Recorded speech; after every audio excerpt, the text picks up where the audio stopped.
This is my full business class experience with Air Canada where I had lay flat seats. But before we get to the plane, the experience starts right when you get to the airport. When you check in your bag, you get priority baggage, you get priority security, and then you have the special business class lounge called Air Canada Signature Suite. And if you haven't already watched that video, click right up there and watch that video first before you continue with this one. But after that, boarding the flight. Zone 1, first group of people onto the plane, which is great. And then you walk over to your seat. You have your own overhead bin just for you. But after you get to your seats, you're welcome with so much stuff already laid out. So much stuff. You'll see your pillow, duvet, a seat cover, headphones, a menu, and even a bottle of water. So once you step on, very relaxed. Nice. So right when I got to my seat and I got settled in, I started opening up everything and setting up my seat. It's something that I saw everyone else doing, so I was like, okay, I gotta do this too. Once I was sitting there, relaxed, got all my stuff ready, the staff came over and was like, "Hi sir, would you like some sparkling water or some sparkling water Prosecco?" I'm like, yeah, hell yeah. I want some Prosecco. I want some of that sparkling wine. And after they serve you that, they come around again to give you a super hot, fresh towel. So that, oh my God, it's so relaxing. You just grab it. Oh, just wipe yourself off a little bit. Clean yourself from being in a dirty airport and going onto a plane. Get yourself a little bit cleaner before all the fun starts. Oh my God, and I nearly forgot the little care package that you get as well. A goodie bag, Acqua di Parma. It came with fresh pair of socks, an eye mask, toothbrush, toothpaste, mouthwash, floss, lip balm, a cloth, earplugs, and even soap. So they got you fully covered, fully ready for the flight. This is what I did first.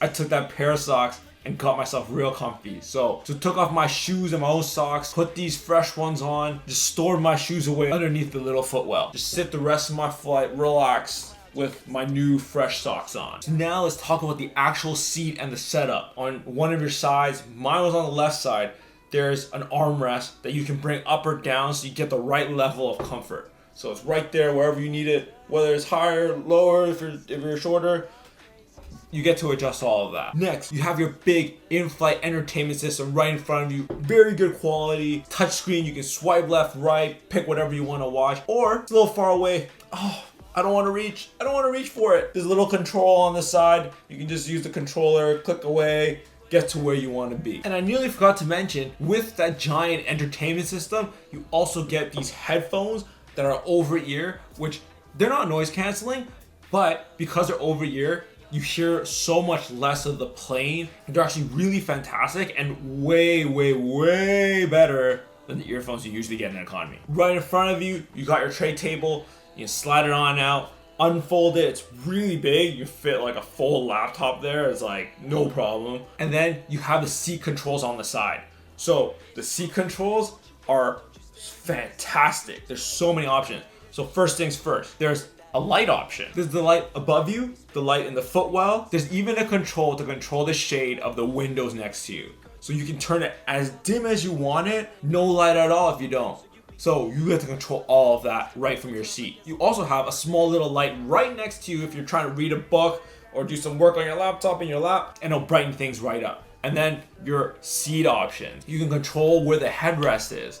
Up, down, forward, back. Control all of that. You control the lumbar support so your spine is nicely intact. You control how soft your seat is. You make it firmer if that's what you like, or like really soft and plushy if that's what you enjoy. And then you get to the next part of controls, which is controlling the position of the entire seat. So there's two presets on there. There's a relax mode and a lay flat, completely lay flat. So obviously you might want lay flat for sleeping on, but relax mode for when you're eating. And the seating position is pretty much like a lounge chair. You're just laid back, you're sitting there, you're relaxed, and you're like, oh, okay, I'm watching some TV, my movie, have a little bit of food, sip some drinks. But if you want anything in between those presets, you can get that too. So now let's get on to the rest of the experience. Once you've taken off and you're up in the air and you're cruising altitude, one by one, they'll start setting up your table. Pull out each of the tray tables, lay a nice white cloth over it, And then you're ready for your first snack. Roasted and salted mixed nuts. And then you get your first drink as well. You can get anything you want that's on the menu. Anything. I got full can of Coke. I got glass of red wine. But even after I ordered that, the guy asked me, hey, do you want some whiskey to go along with that too? I passed up this time, but I think next time I go on, I'm taking as much whiskey, as much stuff as I can possibly get. So automatically, one of the nice touches that I see once I got this snack is that you're getting real glassware, like it's an actual glass. You're gonna get real silverware, napkins, like the plates are actual plates, not those tinfoil or plastic trays. Like it's much nicer, and everything you touch is gonna be slightly better than whatever you get in economy. Now let's jump over to the plane and let's talk about the rest of the meal. There you go. Multigrain as well? Oh, these are the appetizers. This is one of the chefs, apparently one of his signature. It's some shrimp with some guacamole, pineapple, and some seafood sauce. We also got some garlic toast and a nice little salad. Let's just dive right in. Really proper seafood sauce and shrimp. You obviously can't go wrong with some shrimp. I wonder how this guac and this pineapple fit though. I actually kind of like the guac with the pineapple. Garlic toast has a very light garlic butter taste. I mean, toast is like soft and a little cold actually. But you know what? I'll take it. Pretty decent. This salad has a little olive oil and balsamic vinegar. Hopefully it tastes good. It tastes kind of fresh. It's actually like pretty good. Let's try all of this together. Seafood sauce, guac, shrimp, and pineapple. Actually, not a weird combination at all. I think it actually oddly works somehow. Look how cute. Little salt and pepper shakers too. Beef short rib. Enjoy. This is funny. Just actually pretty damn good, you know. Like, I think it's as good as some potatoes that you find at restaurants, which is actually really surprising. But the flavor of the potato is really good. They have a nice little crispy outside on the top. It mixed with that gravy. The gravy tastes good too. But what about the main stuff? Cutting into it, it seems a little bit dry. Yeah. As it looks, it is a little bit dry. The flavor of it's not bad. This is much better than most airplane food I've ever eaten. So there's nothing that compares to this already in my book. So like with any flight, you get a set of meal options and you can pick from a variety of stuff, and honestly a lot of them sounded really great, but I got the braised beef. For dessert, I got a real simple cheese plate with some grapes and crackers, which was actually quite a nice spread. I really enjoyed it, but there's other options too that I just didn't get. Usually they have like a cake or a pie or something like that. You can also have that. You can have both if you want, if you're hungry enough. So after the dinner, I tried to sleep. I laid my seat all the way back, flat as can be, tried to sleep. And to be honest with you, I didn't find it that comfortable that I could sleep. But that might be a me problem. I kind of sleep on my stomach, so it wasn't very comfortable trying to sleep on my back, and I found it kind of difficult to like shift around to get into right like position for me to sleep. So laying flat really wasn't for me. What I did find was the relax mode was my favorite one, and there, surprisingly, I could actually sleep. Once I woke up from my little nap, it was breakfast time. So first thing they brought over was some fresh fruit, croissant, and an omelet with sausages and potatoes. And I'll be perfectly honest with you, everything from that breakfast was fairly good, except for the eggs. The eggs are abysmal. They literally remind me of eating vomit. If you could even imagine what eating vomit would be like.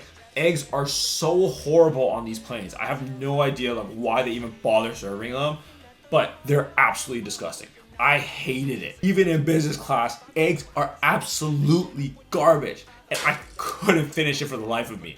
I just ate the other stuff and I left that egg. That sort of does it for this leg of the flight. But wait, let me tell you about the full meal I had on the way back, also on Air Canada's business class. So first, the appetizer was a smoked duck with figs, and whoa, like it was really flavorful, really delicious. I actually enjoyed that dish a lot. Next came some garlic bread, and yeah, I got garlic bread on the first flight too. This garlic bread was different.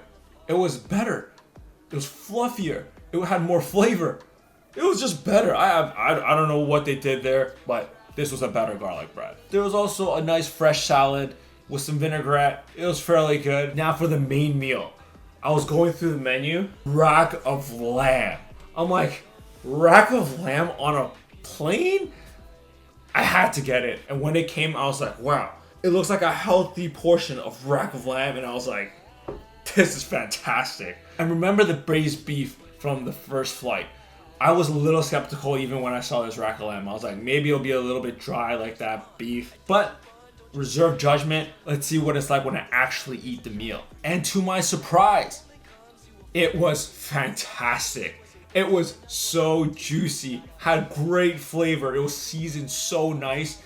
And I don't know what they did with that lamb, but it tasted really, really good. Honestly, fucking amazing. And I was like, I can't believe I'm having this on a flight. That's just crazy. For plain food, this is exceptional quality. And even everything else on the dish was also really, really good.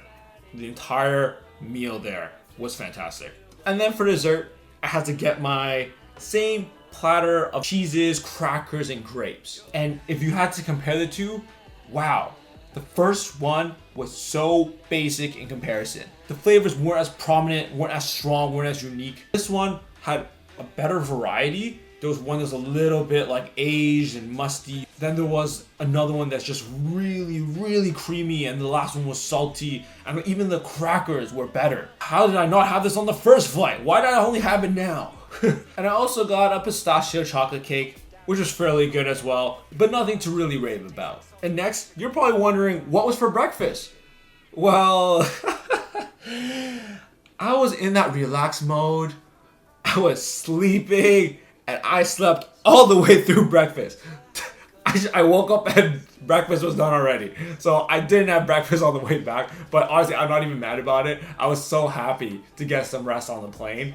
I slept right through. That relaxed mode is really it for me. If I'm ever going on another business class flight, that's the one I'm staying on the entire flight. So here's something I thought about after this flight. I was like, why is the food when I'm leaving Canada always so bad, but on the way back it's always a little bit better? Even in economy, it's slightly better on the way back. So I think my conclusion is this. The food quality is really dependent on where you're flying out of. So if you're leaving Canada, it's like Canadian food quality, which is not as high as a lot of other major places. But if you're flying out from places like Japan, Korea, Hong Kong, UK, a lot of other countries, their food will probably be better than the one coming from when you're leaving Canada. And it's something that I've noticed. Let me know in the comments actually, do you guys notice the same thing? When you're leaving Canada, the food's kind of shit, but on the way back, it's slightly better. I think most people will agree with me. That happens a lot of times, right? But anyways, that was my full business class experience. I really hope you guys enjoy coming along with me on this experience, and I hope you guys get to try it yourselves one day. If you enjoyed this video and thought it was helpful, please leave a like on the video. That really helps with the channel. And subscribe. Help me reach that 1,000 milestone that I'm trying to get to by the end of the year. I don't have a lot of time left. Help me get to that 1,000 mark. But anyways, thank you guys so much for watching, and I'll see you guys next time. Peace!